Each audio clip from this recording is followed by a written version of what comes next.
tonight the Charlotte Bobcats began the post-Greald Wallace era with a 110-98 victory over the Sacramento Kings in a key game for the Bobcats. Only 8 players tonight in uniform though, but I think they had something to prove, Dustin. Yeah, they definitely had something to prove with their franchise player, Greald Wallace, being gone to the Portland Trailblazers now. A different feel in the building tonight with him gone, but it's definitely time to look at the future. You have guys like Gerald Henderson, DJ Augustine, coming in, both scoring over 20 points, I believe, just stepping up, and it's time to look for the future. They got a good win. Indiana lost tonight, half a game back in the playoffs. So even though people are down about this trade with Greald Wallace, it's still time to start looking toward the future.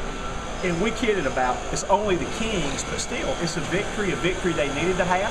They actually picked up a game tonight on Indiana before starting a very tough road trip, and hopefully by Sunday when they go to Orlando, they'll have reinforcements. Yeah, it definitely was a good win. If you take a look a couple weeks back when they lost to New Jersey at home before they headed out on the road. Now it's a bad loss that really brought the confidence down. They come in shorthanded, get off to a slow start, but then rebound back, and I mean they played nice in the second half. I mean defense, everybody scoring. Matt Carroll, who had to step up big tonight, scores 9 big points off the bench, and it just seemed like everybody had confidence to come out and get the win. Big game tonight for Gerald Henderson. You know, a lot of hype. We had a chance to talk to him after the game about was there additional pressure, because he's going to have to be the guy, I guess, the star of the future now that Greald Wallace is gone. He's definitely going to have to be the guy that steps in and makes people forget about Greald Wallace. Steven Jackson will go back to his normal position at the 3 spot. But now that Gerald Henderson is in the starting lineup, getting the minutes that he's always wanted, he's definitely going to show that he deserves to be there. And I think a couple more games like this with him scoring over 20 points, playing good defense, and they'll never forget about Greald Wallace because he was the guy.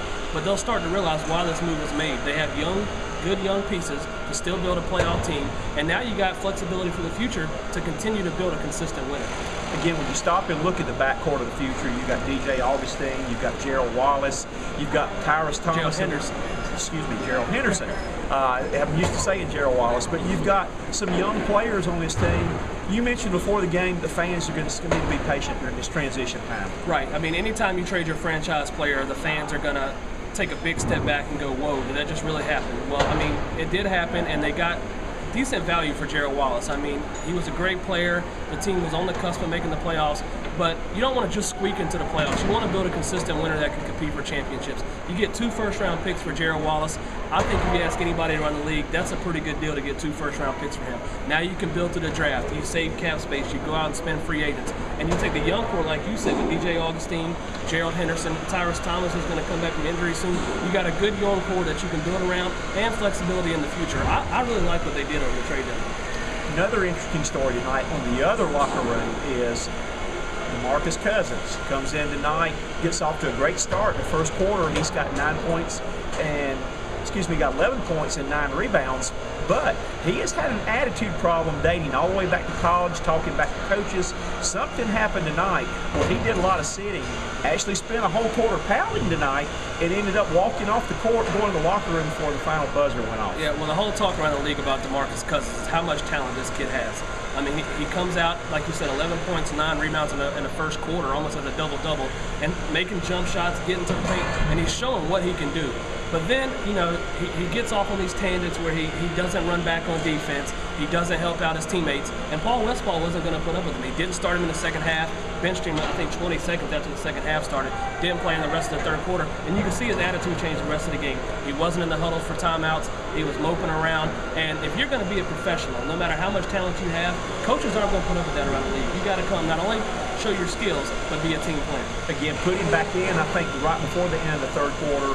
He would not go for any rebounds, did not hustle back on defense, didn't hustle on offense, and just kind of glared over with kind of a grin on his face at the bench like, what are you going to do to me now? And they end up taking him out from And how many times do we say it? You can have all the talent in the world when you come into the NBA, but if you don't know how to harness it, be a team player, have a professional attitude on the court, it's not going to matter. And I think that's what we're seeing with DeMarcus Cousins. He's shown flashes that he is going to be a really good player in this league, but he has to control his attitude, and he has to go out there and show how to be a part of the team.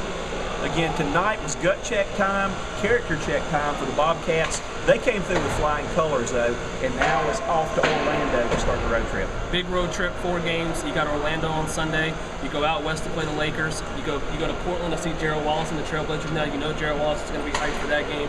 And you have Denver as well. So a tough 4 games. They played well on the road last time they went out west. If they can get a couple here and kind of tread water and not lose a lot of ground, I still think this team can make the playoffs.